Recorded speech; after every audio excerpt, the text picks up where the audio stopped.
Good morning everyone. स्वागत है आपका हमारे चैनल पे और आप सभी जानते हैं आज है 21 जुलाई और यहाँ पे इम्पोर्टेंट न्यूज़ को कवर करेंगे। कल था 20 जुलाई जो कि न्यूज़पेपर हम लोग डिस्कशन या एनालिसिस नहीं कर पाए, तो आप लोग परेशान नहीं होंगे। आप लोग का जो है ना 20 तारीख का जो टॉपिक है इम्पोर्टेंट वाला, उसको जो है ना नेक्स्ट जो पेपर हम लोग कवर करेंगे उसमें धीरे-धीरे कवर कर लेंगे हम लोग, ठीक है? 2-3 वीडियो में वो कंप्लीट हो जाएगा, इसलिए आप लोग परेशान नहीं होना है। ओके? चलिए। अ, इसके बाद आप लोग जो है ना कमेंट कर रहे हैं, कुछ लोग ही कर रहे हैं, आप लोगों को कमेंट करना होगा, ओके? आपको जो है ना अपना प्रतिक्रिया देना होगा यहाँ पे। तो कुछ लोग रेगुलर दे रहे हैं, कुछ लोग बिल्कुल भी नहीं दे रहे हैं। कहने पर कभी-कभी दे देते हैं, तो ऐसा एहसान बिल्कुल नहीं करना है, आप लोगों को कंपल्सरी देना है यहाँ पे, ठीक है? तभी तो हम यहाँ पे काम कर पाएँगे अच्छे से। आइए देखिए मेंस में हमारा ये जो क्वेश्चन है, भारत में हो रहे अंतरिक्ष अनुसंधान का विवरण देना आपको और ये अनुसंधान देश की प्रगति में कैसे योगदान दे रहा है। ये मेंस का क्वेश्चन है। आपका बीपीएससी एग्जाम में भी पूछा गया है, आपका यूपी पीसीएस एग्जाम में पूछा गया है और आपका यूपीएससी एग्जाम में भी पूछा गया। ठीक है, तो इस क्वेश्चन को आप लोग को डील करना है और इसका चाहते हैं हम जवाब, तो ये जो है ना मेंस कोर्स में इसको डाल दिया गया है। ओके, चलिए आते हैं मुद्दे पे। सबसे पहला मुद्दा क्या है, यहाँ पे आप देखोगे मद्रास हाई कोर्ट के जो ने जो है ना ईडी इन्फोर्समेंट डायरेक्टेड, ठीक है? ये जो कार्यशैली है, काम करने का तरीका है, उसपे जो है ना टिप्पणी किया है। उन्होंने कहा ईडी जो है ना कोई ड्रोन नहीं है कि अपने से कार्रवाई कर रहा है या आतंकवादी घटना को देख रहा है तो खुद एक्टिव हो जा रहा है। ऐसा नहीं होना चाहिए। जब आप पूरा आर्टिकल पढ़ोगे ना तो इम्पोर्टेंट क्या है, ईडी इन्फोर्समेंट डायरेक्टेड। यहाँ से क्वेश्चन यूपीएससी ने पूछा है कि इन्फोर्समेंट डायरेक्टेड कौन सा मिनिस्ट्री के अंतर्गत आता है, तो आपको बता दें वित्त मंत्रालय के राजस्व विभाग के अंतर्गत ईडी आता है। ठीक है, इन्फोर्समेंट डायरेक्टेड आता है। इसको दो कानून के तहत पावर मिलता है। एक तो prevention of money laundering act जो है ना 2002 वाला, और एक फेमा एक्ट है FEMA 1999 वाला।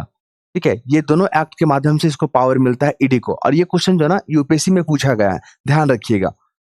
और आपसे ये भी पूछेगा कि ईडी और सीबीआई में फ़र्क क्या है? तो ईडी जो है ना सिर्फ़ आर्थिक गतिविधियों को, जिसमें होता है मनी लॉन्ड्रिंग हो गया या जितने भी पैसे से जुड़े हुए या आर्थिक गतिविधियों से जुड़े हुए जितने भी अपराध है उसकी जाँच करता है।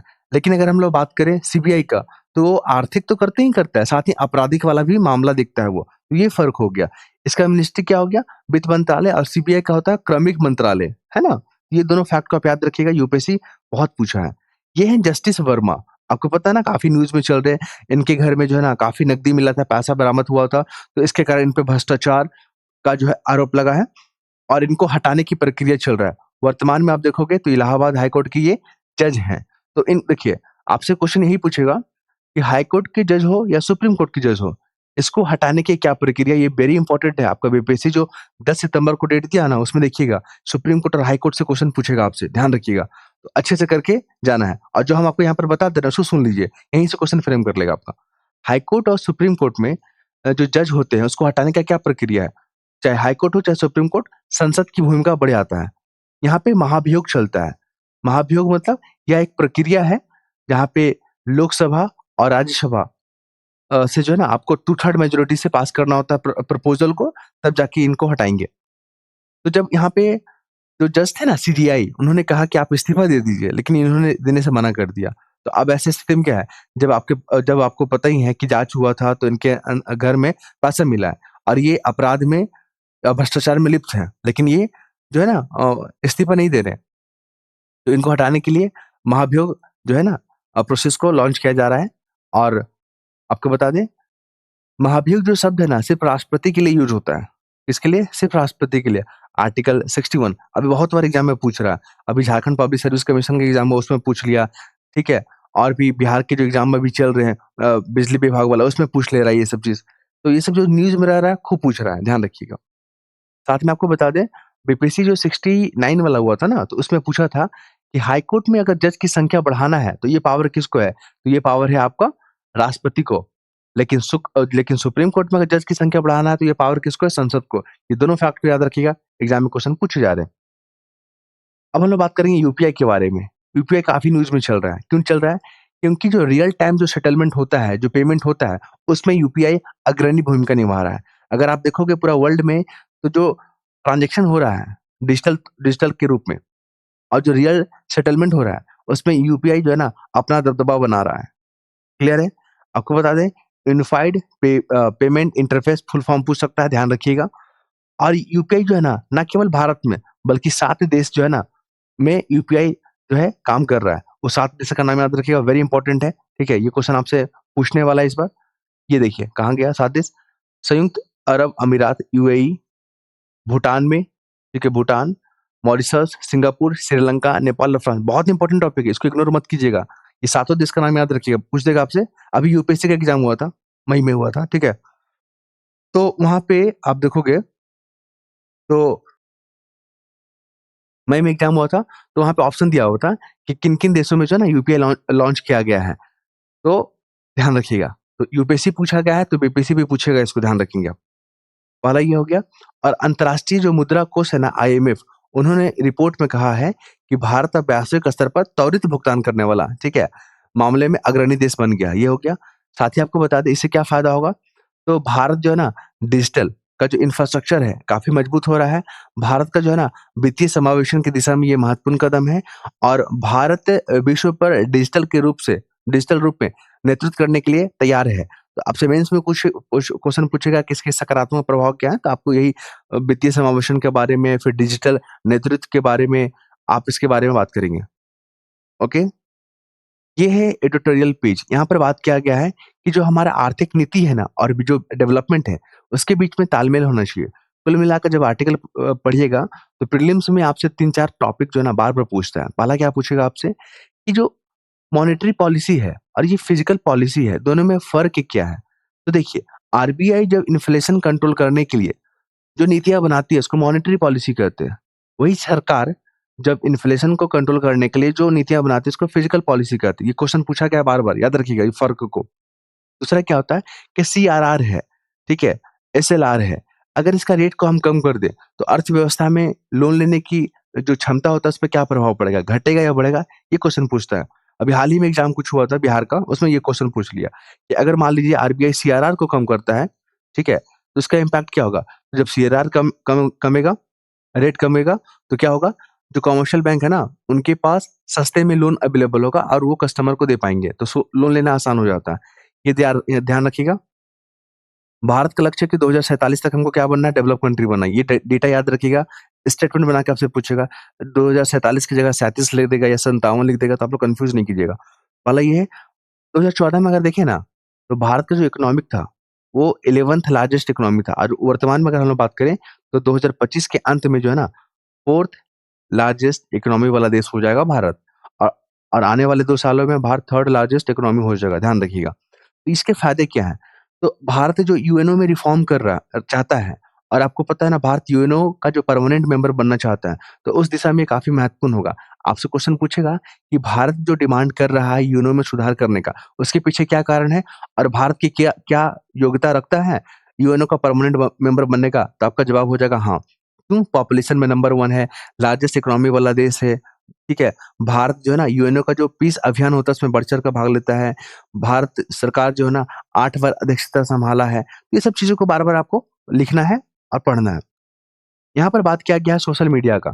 कल मैंने एग्ज़ाम का क्वेश्चन देखा था। झारखंड हाई कोर्ट का एग्ज़ाम कल हो रहा था, ठीक है? तो वहाँ पे मैंने क्वेश्चन देखा कि वहाँ पे जो एसी पेपर होता है ना, उसमें क्वेश्चन पूछता है कि सोशल मीडिया का इम्पैक्ट बताइए समाज पे क्या पड़ रहा है? ठीक है? सोशल मीडिया का पॉजिटिव और नेगेटिव चीज़ों के बारे में डील कीजिए। तो ये ऐसे पेपर के लिए बहुत अच्छा है।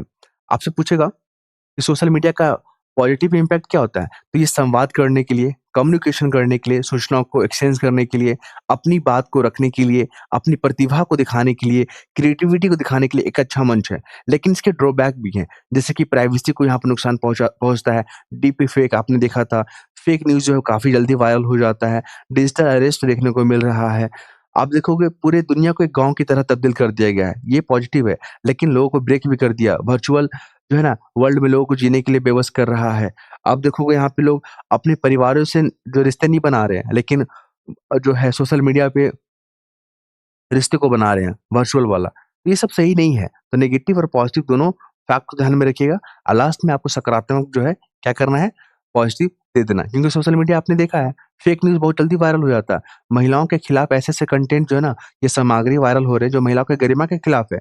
सुप्रीम कोर्ट ने भी इसको बोला था। आपने उल्लू ऐप के बारे में पढ़ा था ना, उसमें किस तरह से जो है वहाँ पे सामग्री परोसे जा रहे हैं, अश्लील वाला, जो महिलाओं की गरिमा के खिलाफ है। यहाँ पे नेशनल वीमेन कमीशन ने भी एक्शन लिया था कि आप जो है ना इस तरह के प्रोग्राम को बंद करें, अन्यथा आपको नोटिस भेजा जाएगा और आप पे लीगली कार्रवाई करेंगे। तब जाके जो उल्लू ऐप वाला इस पे संभला है।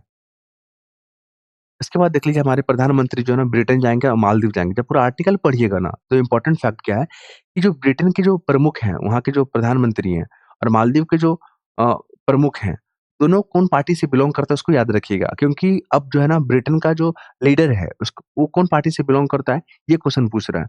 यहाँ पर आप देखोगे जो ब्रिटेन के प्रधानमंत्री हैं, क्या नाम है उसका? स्टॉर्मर करके नाम है, केआर स्टॉर्मर नाम है इनका, ठीक है?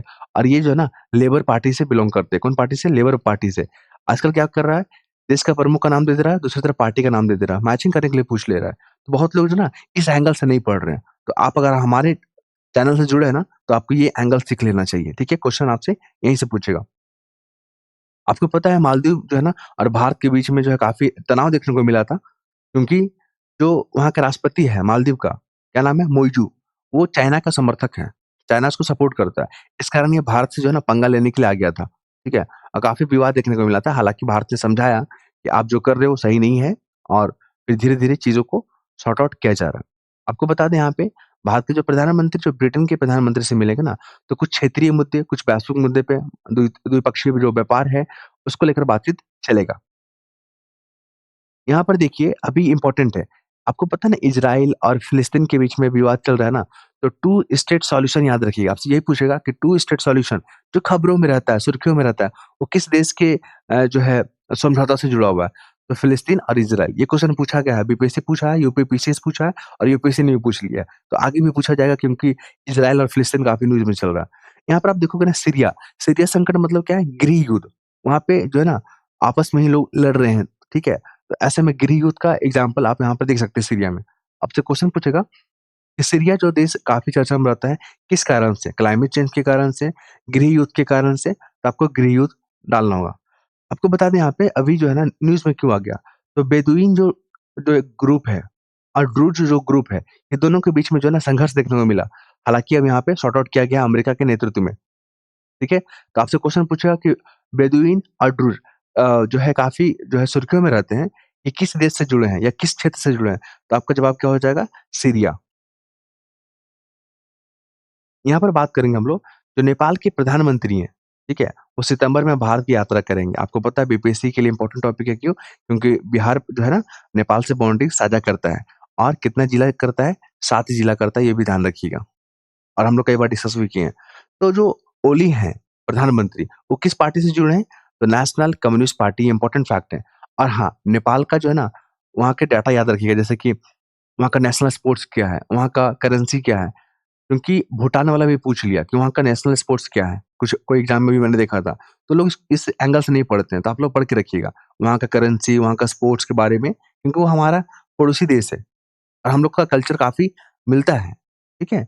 इस कारण से हमें पढ़ना चाहिए उसको। अब बात करेंगे यहाँ पे, देखिए इंटरपोल काफ़ी न्यूज़ में चल रहा है। आपसे यही क्वेश्चन पूछेगा कि इंटरपोल क्या है? ये जैसे अपने देश में पुलिस है ना, उसी प्रकार अंतर्राष्ट्रीय स्तर पे पुलिस है ये इंटरपोल और काफ़ी देशों के साथ कम्युनिकेशन करता है, कनेक्टिविटी करता है और अपराधी लोग को पकड़ता है। ठीक है? सिंपल सी बात याद रखिएगा। कितने मेंबर हैं? 195 मेंबर हैं। कितने प्रकार का जो है नोटिस जारी करता है? ये 8 प्रकार का करता है, लेकिन हाल में एक अभी जोड़ा गया है, तो कुल 9 हो जाएगा, सिल्वर नोटिस को जोड़ा गया। आपसे ये क्वेश्चन पूछेगा कि ये इंटरपोल काफ़ी न्यूज़ में रहता है ना, कितने प्रकार के नोटिस जारी करता है? तो यहाँ पे 9 हो जाएगा आंसर आपका। आपको बता दें इंटरपोल में भारत की तरफ से कौन रिप्रेजेंट करता है? सीबीआई करता है। ये फैक्ट को आप याद रखेंगे। ये है भारत पोल। भारत पोल क्या है? जैसे सीबीआई क्या करती है? ठीक है? जैसे इंटरपोल क्या करता है? सभी देशों के साथ कम्युनिकेट करता है और अपराधियों को पकड़ता है और इन्फॉर्मेशन को शेयर करता है। उसी प्रकार भारत पोल बनाया गया कि जितने राज्य में एजेंसियाँ हैं, जो पुलिस है, आपस में तालमेल करके, केंद्र की जो एजेंसियाँ हैं, आपस में तालमेल करके, ठीक है, इंटरपोल से इन्फॉर्मेशन कलेक्ट करके, आपस में जो है साझा करके और अपराधियों को पकड़ने का। तो जितना मैंने फैक्ट बताया ना, सब ध्यान रखिए, एग्ज़ाम में क्वेश्चन पूछेगा आपसे। ये है मैप हमारा, नेपाल के बारे में भी डिस्कस किए थे ना हम लोग, ठीक है? तो 7 जिला टच करता है। West Champaran, east Champaran, Sitamarhi, Madhubani, Supaul, Araria, Kishanganj. अभी ईस्ट चंपारण न्यूज़ में चल रहा है। एक तो गांधी जी के कारण जो चंपारण सत्याग्रह है वो सभी जानते हैं। लेकिन अब हमारे प्रधानमंत्री जी कल परसों विजिट किए थे बिहार में ना, तो यहीं पे किए थे, ईस्ट चंपारण में किए थे। तो यहाँ से क्वेश्चन पूछे जाने की संभावना बढ़ गया है, ध्यान रखिएगा। अभी हम लोग देख रहे थे, माली को देख रहे थे, लिथियम को लेके समझौता किए हैं, ओके? और नाम्बिया और साउथ अफ्रीका को और हॉर्न ऑफ अफ्रीका, अभी झारखंड हाई कोर्ट का एग्ज़ाम हुआ, वहाँ पर पूछ लिया कि जो इरिट्रिया है ना किस कॉन्टिनेंट से जुड़ा हुआ है? तो अफ्रीका से जुड़ा हुआ है और हॉर्न ऑफ अफ्रीका के बारे में हम लोग बार-बार चर्चा करते हैं ना, तो देख लीजिए एग्ज़ाम्पल, जो हम लोग टॉपिक डिस्कस करते हैं ना, वही एग्ज़ाम में क्वेश्चन पूछ रहा है, तो क्या इसको इग्नोर करना सही होगा? नहीं ना, तो अच्छे से पढ़िएगा इसको। अब यूक्रेन, इज़राइल से के बारे में क्वेश्चन पूछ रहा है, हाल के एग्ज़ाम में पूरा पूछ रहा है यहाँ पे। चाहे जेपीसी हो, चाहे अदर एग्ज़ाम हो, क्वेश्चन पूछ रहा है यहाँ पे। तो बेलारूस को याद रखिएगा, पोलैंड याद रखिएगा, स्लोवाकिया, हंगरी, रोमानिया को याद रखिएगा और आप लोग कमेंट बिल्कुल नहीं कर रहे हैं। 2 लोग, 3 लोग करते हैं। क्या हमारा वीडियो में 2-3 कमेंट ही करने के लायक है? नहीं ना? तो कम से कम आप लोग बढ़ाइए यहाँ पे। हम्बल रिक्वेस्ट है यहाँ पे कि आप लोग अपना कमेंट करेंगे यहाँ पे। अच्छा लगता है तो, और खराब लगता है तब भी कीजिए। फिर यहाँ पे एससीओ के जो 10 मेंबर है, याद रख लीजिएगा, पाकिस्तान भी है इसमें, भारत भी है। इज़राइल अभी न्यूज़ में चल रहा है। इजिप्ट चल रहा है, ठीक है? तो इज़राइल, इजिप्ट के साथ जॉर्डन, सीरिया, देखिए बीपीएससी 71 में ये वाला क्वेश्चन पूछेगा आपसे, ध्यान रखिएगा। इसको इग्नोर नहीं करना है। और मेडिटेरियन सी भी जो है, इजिप्ट, इज़राइल और लेबनान, जॉर्डन नहीं करता। यूपीएससी ने बार-बार पूछा है कि कौन-सा देश जो है सीमा साझा नहीं करता है, तो जॉर्डन नहीं करता है। ये है तमिलनाडु, हमारे भारत, और ये है श्रीलंका।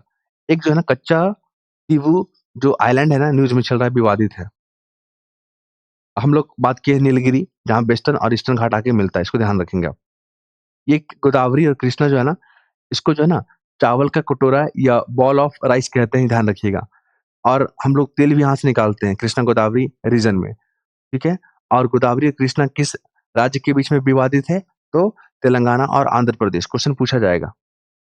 इंडस रिवर न्यूज़ में रहा था, ये काराकोरम, लद्दाख, जास्कर, फिर पंजाब, ये सीक्वेंस याद रखिएगा, क्योंकि केटू, कामेत और नंदा देवी और यहाँ पे गारो, ये बीपीएससी 70 में पूछ लिया क्वेश्चन, ध्यान रखिएगा। ये तमाम फैक्टर हमने डिस्कस किया, आई होप आप लोग को पसंद आया होगा। अपना कमेंट देना ना भूलें, कमेंट करना आप लोग को, प्लीज़ कीजिएगा कमेंट, दम भर कीजिए। कम से कम 100-200 कमेंट होना चाहिए हमारी वीडियो पे। और हम लोग मिल कितना रहा है? 2, 3, 4, 10, क्या सही है ये आंकड़ा? नहीं ना? तो आप लोग को प्रमोट करना ही होगा। धन्यवाद। नेक्स्ट वीडियो में मिलते हैं हम लोग। हाँ, और मेंस कोर्स के बारे में आपको बता दिया ना, वो क्वेश्चन को आप लोग लिखिएगा। अगर आपको समझ में नहीं आता तो ग्रुप में हमने पीडीएफ शेयर कर दिया है आंसर वाला, तो आप लोग वहाँ से जुड़ सकते हैं। नेक्स्ट वीडियो में मिलते हैं हम लोग। धन्यवाद।